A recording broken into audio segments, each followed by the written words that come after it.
Hello friends, कैसे हो। तो हमारी भाई महाक्रांति की शुरुआत हो चुकी है आज से।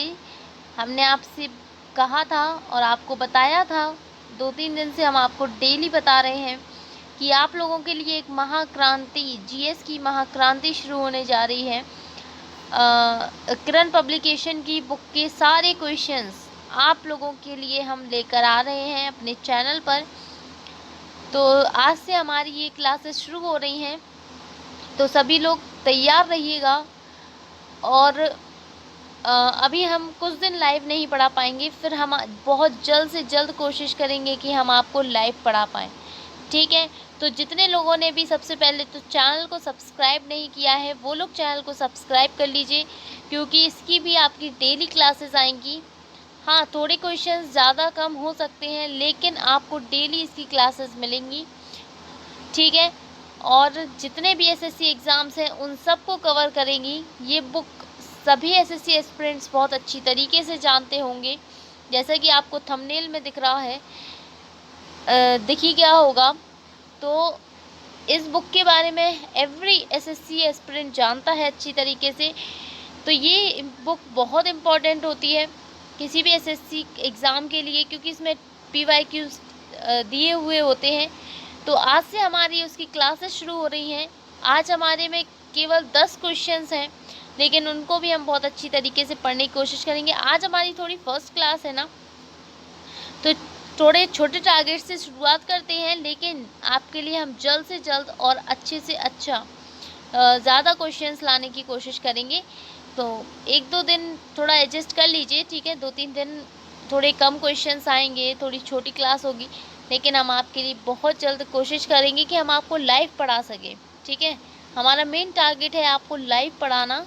तो जल्द से जल्द चैनल को सब्सक्राइब कर लीजिए, वीडियो को लाइक कर दीजिए और अपने दोस्तों के साथ शेयर भी कर दीजिए, और सबको बता दीजिए कि आप लोगों के लिए ये क्लास हम लेकर आ रहे हैं। और जब भी लाइव क्लास शुरू होगी हम आपको बता देंगे। तो लाइव क्लास में जुड़ना बिल्कुल भी मत भूलिएगा, ठीक है।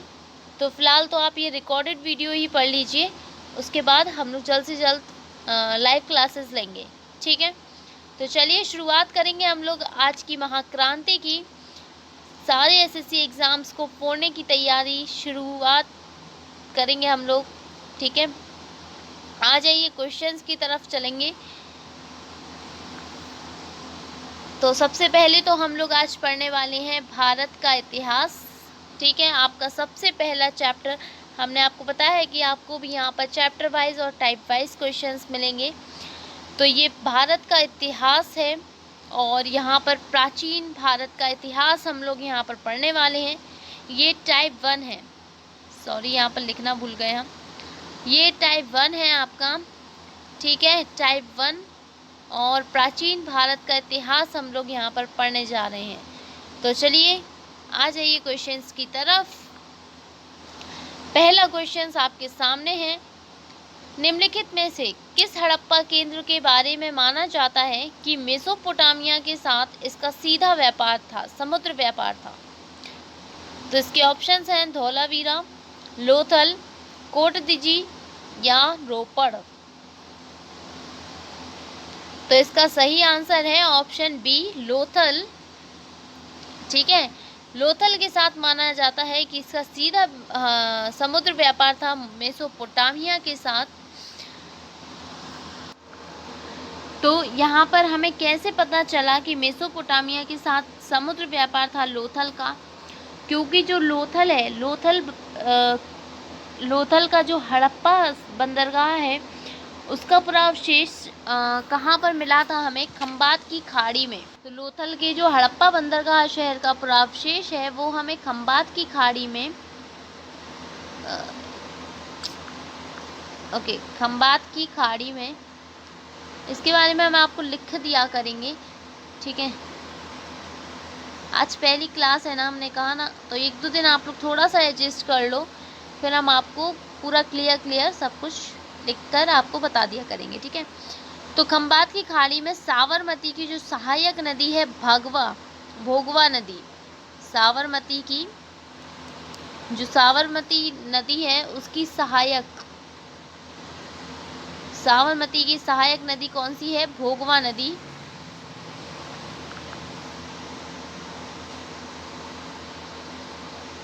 भोगवा नदी इसके किनारे स्थित है। ठीक है, लोथल का जो हड़प्पा बंदरगाह शहर का पुरावशेष हमें यहाँ से मिला है, जो कि खंबात की खाड़ी में साबरमती की सहायक भोगवा नदी के किनारे स्थित है। यहाँ से हमें कैसे पता चला कि ये समुद्र व्यापार होता था? क्योंकि हमें लोथल से हमें कुछ पुरातात्विक अवशेष मिले हैं, जिनमें जहाज़ों की आकृति वाली कुछ मृण मूर्तियाँ, ठीक है, जहाज़ों की आकृति वाली मृण मूर्तियाँ,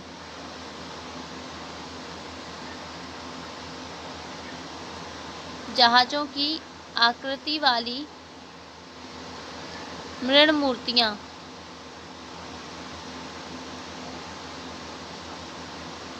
ठीक है, मृण मूर्तियाँ मिली हैं। खाड़ी देशों की मोहरें और ताम्र सिल्लियाँ मिली हैं।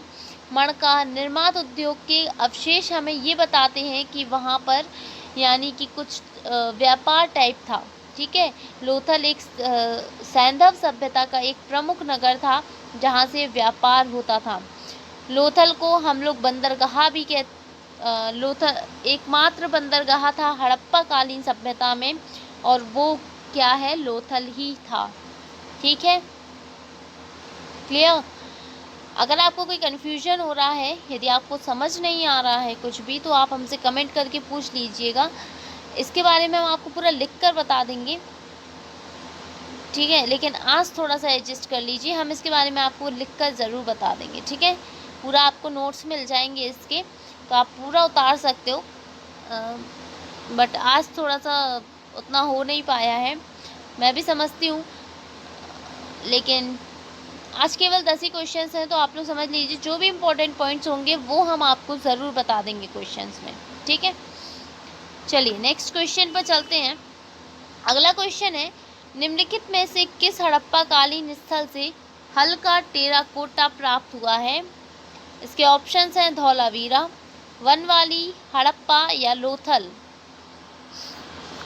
तो इसका सही आंसर है ऑप्शन बी, वनवाली। ठीक है, हड़प्पा कालीन स्थल से हल्का टेराकोटा प्राप्त हुआ है, वो है वनवाली। ठीक है, ये वनवाली कहाँ है? सरस्वती के सूखे हुए क्षेत्र के बाएं किनारे पर हरियाणा के फतेहाबाद में स्थित है वनवाली। लिखते क्या ये? वनवाली सरस्वती के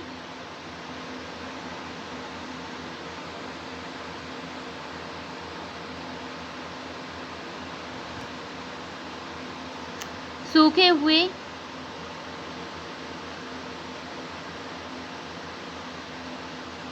क्षेत्र के बाएं किनारे पर,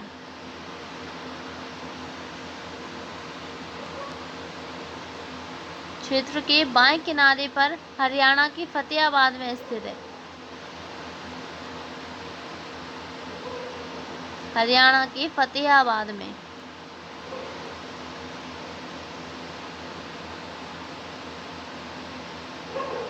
स्थित है। ठीक है, नेक्स्ट क्वेश्चन है, निम्नलिखित में से किस हड़प्पा कालीन स्थल से एक युग्म शवाधान मिला था? इसके ऑप्शन है मोहनजोदड़ो, हड़प्पा, चन्हूदड़ो या लोथल। तो इसका सही आंसर है ऑप्शन डी, लोथल से। ठीक है, हड़प्पा कालीन स्थल से एक युग्म शवाधान मिला था। युग्म शवाधान क्या होता है? मतलब आप लोगों को पता होगा, आप लोगों ने जब उसको बहुत डिटेल में पढ़ा होगा, तो पहले क्या होता था, एक बार में 2-2, 3-3 लोगों के कंकाल मिले थे। जब एक ही कब्र को खोदा जाता था तो वहाँ पर एक साथ 2-2, 3-3 लोगों की कब्र मिली थी हमें, है ना? तो वही था हड़प्पा कालीन स्थल से एक युग्म शवाधान, मतलब एक ही युग्म में। तो एक वो गुजरात के लोथल में एक ईंट की कब्र थी, उसके प्रमाण मिले हैं, जिसमें कंकाल के 3 जोड़े एक साथ पाए गए थे। कितने जोड़े? 3 जोड़े। कहाँ पर?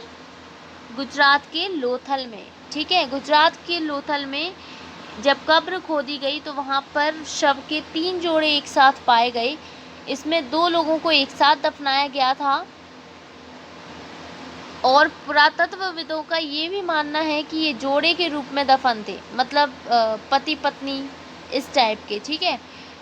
तो कुछ अन्य विद्वान ये भी मानते हैं कि इन युग्म समाधानों से सती प्रणाली का सबूत मिलता है, मतलब उस टाइम भी शायद सती प्रथा थी, क्योंकि जैसे अभी पहले गाड़ देते थे और अभी क्या करते थे कि पहले जब हमारे यहाँ सती प्रथा थी, जब उनका पति मर जाता था तो औरतों को भी उनके साथ जला दिया जाता था जिंदा, ठीक है। तो यही चीज़ मानी गई है। जब वहाँ पर 3 जोड़े मिले हैं तो वो ये है कि 2 लोगों को एक साथ दफनाया गया है, तो यही माना जा रहा है कि या तो ये जोड़ों में दफनाए जाते थे या फिर यहाँ पर सती प्रथा जैसी कोई परंपरा थी। क्लियर? अगला क्वेश्चन पे चलें हम लोग। गाइज मैं आप लोगों को बार बार बता रही हूँ, आज आप लोग थोड़ा सा एडजस्ट कर लीजिए हमारे साथ, बस थोड़ा सा। आज इसलिए हम आपके लिए बहुत ही कम क्वेश्चंस लेकर आए हैं, और अगर आपको इनमें कोई भी कन्फ्यूजन होता है तो आप हमसे कमेंट करके पूछ लीजिएगा, हम इसके बारे में आपके आंसर ज़रूर देंगे, ठीक है। आपके कमेंट के आंसर हम ज़रूर देंगे, तो आप हमसे कमेंट करके पूछ लीजिएगा।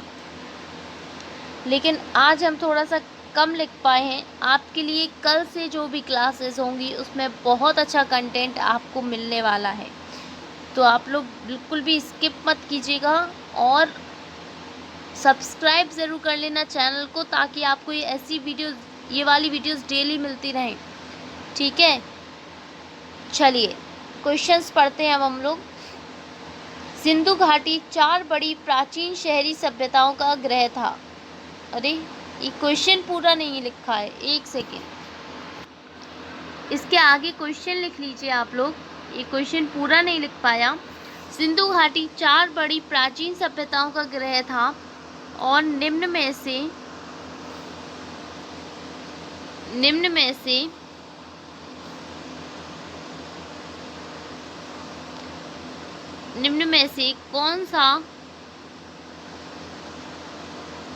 कौन सा उनमें से एक नहीं है? कौन सा उनमें से एक नहीं है? ठीक है, ये है पूरा क्वेश्चन। तो इसका आंसर बताना है। ऑप्शंस है मिस्र, दक्षिण एशिया, रूस या मेसोपोटामिया। तो इसका सही आंसर है ऑप्शन सी, रूस। 4 बड़ी प्राचीन शहरी सभ्यताओं का गृह था सिंधु घाटी, और इनमें से कौन सा उनमें से नहीं है? तो रूस नहीं है। अब जैसे कि आपको पता चल गया कि 4 बड़ी प्राचीन शहरी सभ्यताएं थी, तो 3 के नाम यहाँ पर लिखे हुए हैं। एक तो था मिस्र, एक थी दक्षिण एशिया, एक था मेसोपोटामिया। चौथा कौन सा था? तो 3 के नाम तो ये रहे, चौथा कौन सा था? चौथा था आपका चीन, ठीक है, चीन। तो एक तो है आपका मिस्र, दूसरा दक्षिण एशिया, तीसरा मेसोपोटामिया और चौथा है आपका चीन, ठीक है। 1920 तक इसकी खोज नहीं हुई थी, तो 1920 तक इसकी खोज नहीं हुई थी। और देखो, जो पहले जितनी भी चीज़ें हमें मिली हैं अवशेषों के रूप में, वो सारी चीज़ें हमें खुदाई से ही प्राप्त हुई हैं। तो यहाँ पर भी इनकी खुदाई हुई थी, इनके जो शहर वगैरह और भी जो निकले, उन सब को खुदाई के माध्यम से ही ढूंढा गया, ठीक है। एक और बात ये थी कि जो सिंधु सभ्यता थी उसकी जो लिपि थी, सिंधु सभ्यता की लिपि, उसे पढ़ा नहीं जा सकता था। हम लोग पढ़ नहीं सकते थे और आज तक नहीं पढ़ी जा सकी वो, क्योंकि बहुत ही अजीब टाइप की थी और उसे आज तक नहीं पढ़ा गया और ना ही उनकी कोई भी अर्थ वगैरह निकाल पाया है, ठीक है। तो इसका सही आंसर है आपका रूस। और ये 4 प्राचीन जो बड़ी सभ्यताएं हैं, इनके नाम ज़रूर याद रखिएगा, ठीक है। अगला क्वेश्चन है आपका, जोरवे कल्चर एक चालकोलिथिक पुरातात्विक स्थल था जो वर्तमान समय में निम्नलिखित में से किस भारतीय राज्य में स्थित है? ऑप्शन है असम, महाराष्ट्र, गुजरात या बिहार। तो इसका सही आंसर होगा ऑप्शन बी, महाराष्ट्र। महाराष्ट्र, ठीक है, महाराष्ट्र में स्थित है जोरवे कल्चर। एक चालकोलिथिक पुरातात्विक स्थल था जोरवे कल्चर, ये अभी फिलहाल में महाराष्ट्र में स्थित है, ठीक है। तो जो जोरवे कल्चर है इसका नाम जोरवे की साइट के नाम पर रखा गया था, जोरवे की साइट के नाम पर, ठीक है। तो इसका जो जोरवे कल्चर नाम पड़ा है, ये जोरवे की साइट के नाम पर इसका नाम रखा गया था। और इसका जो संस्कृति का प्रारंभिक चरण था, इसका प्रारंभिक चरण 1400 से लेकर 1000 ईस्वी पूर्व तक था। और जो बाद का चरण था, फिर बाद का चरण वो था आपका 1000 से लेकर 700 ईस्वी पूर्व, ठीक है। ये आप लोगों को पता होंगे ना, ये उल्टा सीधा कैसा चलता है।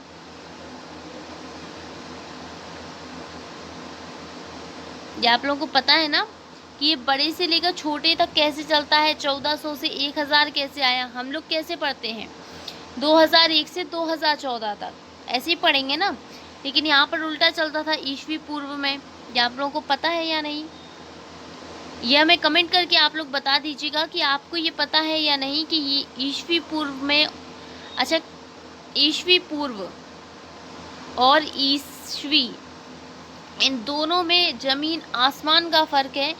इसलिए अगर आप लोगों को पता है इसके बारे में तो बहुत अच्छी बात है, और यदि नहीं पता है तो आप हमें कमेंट करके ज़रूर बताना। इसके लिए हम आपको बहुत अच्छे से समझा देंगे। इसके लिए चाहे तो हम आपके लिए वीडियो बना देंगे, लेकिन आपको कमेंट करके बताना पड़ेगा। ये बहुत ही इम्पोर्टेंट टॉपिक है आप लोगों के लिए, ठीक है। तो अगर पता है तो अच्छी बात है, अगर नहीं पता है तो ज़रूर बताना, हम आपके लिए इसके बारे में ज़रूर बता देंगे, ठीक है। चलो, तो अब हम चलते हैं, अगला क्वेश्चन आपके सामने है। निम्नलिखित में से सिंधु घाटी सभ्यता का एक बंदरगाह शहर था। अभी हमने आपको एक क्वेश्चन में बताया था, हम लोगों ने जो पहला क्वेश्चन पढ़ा था, शायद पहला ही था, उसी में हमने आपको बताया था बंदरगाह शहर। तो इसका आंसर बताइए जल्दी से, अगर आपने ढंग से पढ़ा है तो आपको आता होगा। ऑप्शंस हैं कालीबंगा, लोथल, राखीगढ़ी या धोलावीरा। तो इसका सही आंसर है ऑप्शन बी, लोथल, क्योंकि लोथल से ही क्या होता था, व्यापार होता था। और ये अनुमान लगाया गया है कि मेसोपोटामिया, अनुमान क्या मतलब, साक्ष्य के आधार पर बताया गया है कि वो उसका व्यापार मेसोपोटामिया के साथ चलता था, ठीक है। अगला क्वेश्चन है आपके सामने। बुर्ज हूम नवपाषाण कालीन स्थल स्थित है, कहाँ पर स्थित है भाई, कर्नाटक, गोवा, महाराष्ट्र या जम्मू कश्मीर। इसका सही आंसर ऑप्शन डी है, जम्मू और कश्मीर में। बुर्ज हूम जो है वो कश्मीर में खोजा जाने वाला पहला नवपाषाण कालीन स्थल था। यह शालीमार के प्रसिद्ध मुगल उद्यान से लगभग 5 किलोमीटर की दूर डल झील और जबरवन पहाड़ियों के बीच एक करेवा पर स्थित था। बुर्ज हूम की खोज और खुदाई के बाद कश्मीर में अन्य नवपाषाण काल स्थलों की खोज की गई थी, ठीक है। जब बुर्ज हूम की खोज हो गई थी, बुर्ज हूम की खोज भी खुदाई के बाद ही हुई थी, तो जब बुर्ज हूम की खोज हो गई उसके बाद खुदाई के बाद कश्मीर में और भी नवपाषाण काल जो स्थल थे उनकी खोज की गई थी, ठीक है। अगला क्वेश्चन, निम्नलिखित में से किस हड़प्पा कालीन स्थल से जुताई वाले क्षेत्र के साक्ष्य मिले हैं। ऑप्शंस है मोहनजोदड़ो, चनूदड़ो, कालीबंगा या हड़प्पा। तो इसका सही आंसर आपके सामने ऑप्शन डी,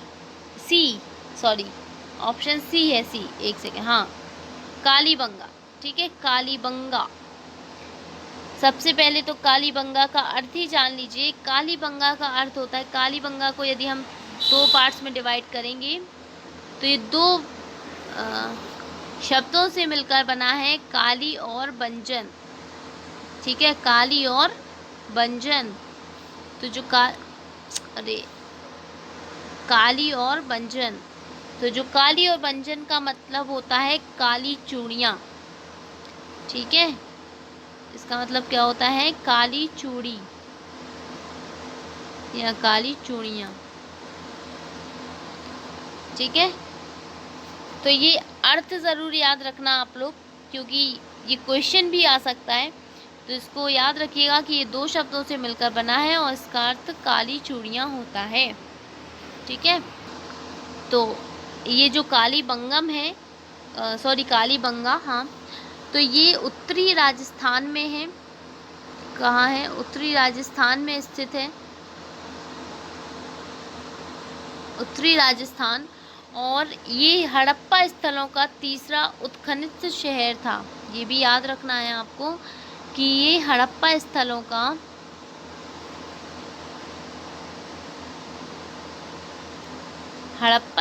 का उत्खनित शहर था। ये उत्खनित शहर, अरे ये क्या हो गया? उत्खनित शहर था तीसरा, ठीक है, तीसरा हड़प्पा स्थलों का तीसरा उत्खनित शहर, ठीक है। ओके, अगला क्वेश्चन। अगले क्वेश्चन पे जाने से पहले एक और चीज़ कि ये जो कालीबंगा था ये किस लिए जाना जाता था। तो यहाँ पर जो अग्निवेदियाँ कुछ प्राप्त हुई थी, अग्निवेदियाँ तो जानते होंगे ना, अग्निवेदियाँ, और विश्व के पहले जोते गए खेत के कारण, ठीक है, ये विश्व का पहला जोता गया खेत था, पहला जोता गया खेत। इसी के कारण यहाँ पर जो अग्निवेदियाँ मिली थी और विश्व का पहला जोता गया खेत, जोते गए खेत के कारण ये फेमस था, ठीक है। अगला क्वेश्चन। डैश महाकल्प को स्तनधारियों का महाकल्प के भी रूप में जाना जाता है। इसके ऑप्शंस हैं पुराजीवी पैलियोजोइक, नूतनजीवी सिनोजोइक, नवजीवी नियोजोइक या मध्यजीवी मिजोजोइक। इसका आंसर ऑप्शन बी सिनोजोइक नूतनजीवी इज राइट आंसर, ठीक है। तो इनकी हम आपको लाइन पढ़ के सुना देंगे। इस बुक में जो है सीनोजोइक क्रीटेशियस काल के अंत और डायनासोर के विलुप्त होने के लगभग 65 बिलियन वर्ष तक ये विस्तृत है, सीनोजोइक, ठीक है। सीनोजोइक को कभी कभी हम लोग स्तनधारियों का युग भी कहते हैं, जैसे इसको हम लोग क्या कहते हैं? स्तनधारियों का युग। तो इसको हम लोग कभी कभी स्तनधारियों का युग भी कहते हैं, क्योंकि उस समय के दौरान सबसे बड़े भूमि जीव स्तनधारियों के रहे हैं, ठीक है। पहले जानवर ही ज़्यादा थे ना, तो सबसे बड़े भूमि जीव स्तनधारियों के रहे हैं। और जो वर्तमान में पौधों की उत्पत्ति भी सीनोजोइक युग से ही मानी जाती है, ठीक है। अगला क्वेश्चन। दार्जिलिंग हेडिंग नवपाषाण स्थल डैश में स्थित है। ऑप्शंस है इसके मेघालय, असम, जम्मू और कश्मीर, कर्नाटक। इसका सही आंसर आपका ऑप्शन बी असम, ठीक है। असम सही आंसर है। दार्जिलिंग हेडिंग नवपाषाण काल स्थल असम में स्थित है। यहाँ पर हमें भारत में मतलब दुई कंधे वाली जो कुल्हाड़ी और रस्सी से चिन्हित मिट्टी के बर्तनों की सूचना हमें यहाँ से मिली थी। हम लोग जो भारत में मतलब हम लोग जो यूज़ करते हैं कुल्हाड़ी और रस्सी, तो और उससे चिन्हित मिट्टी के बर्तनों की सूचना हमें कहाँ से मिली थी? दार्जिलिंग हेडिंग से ही मिली थी। आप लोगों को अभी थोड़ा सा कन्फ्यूजन हो सकता है। अगर आपको कोई कन्फ्यूजन है तो हम इसके लिए और भी अच्छी वीडियोस बना देंगे लेकिन आपको कल से बहुत अच्छा कंटेंट मिलेगा, सब कुछ लिखा हुआ मिलेगा। आज थोड़ा सा नहीं लिख पाए क्योंकि हमारे यहाँ थोड़ी सी लाइट भी बहुत गड़बड़ कर रही थी, ठीक है, तो मोबाइल चार्ज करने में भी बहुत प्रॉब्लम आई थी, तो इसलिए आप लोगों के लिए उतना अच्छा हम कंटेंट ज़्यादा नहीं लिख पाए। लेकिन कल से आपको सब कुछ लिखा हुआ मिलेगा एकदम क्लियर। तो गाइज़ आप लोग रोज़ क्लास में जुड़ जाइएगा, ठीक है। और जल्द से जल्द हम लाइव क्लास लेने की कोशिश करेंगे ताकि आपके जो भी क्वेश्चंस होंगे हम वहीं पर जल्द से जल्द सॉल्व कर सकेंगे। तो सभी लोग जुड़े रहिए और अपने दोस्तों के साथ शेयर कर देना वीडियो को, ताकि वो लोग भी क्लास में जुड़ सकें और वो भी वीडियोस को देख सकें। और आप लोगों से फिर से विनम्र निवेदन है कि जिसने भी चैनल को सब्सक्राइब नहीं किया है जल्दी से जल्दी जाके चैनल को सबसे पहले सब्सक्राइब कर लीजिए, ठीक है। तो अब हम मिलेंगे नेक्स्ट क्लास में, तो जल्दी से चैनल को सब्सक्राइब कर लेना गाइस, और वीडियो को लाइक भी कर दीजिएगा। तो हम मिलेंगे अगली वीडियो में अगले दिन, ठीक है, और अच्छे कंटेंट के साथ। आपको कंटेंट भी काफ़ी अच्छा मिलेगा। आज पहली क्लास थी तो हर क्लास, कोई बात नहीं, पहली क्लास में होता है ऐसा, लेकिन कल से आपको बहुत अच्छे से क्लास आपकी शुरू होगी, ठीक है। Thank you.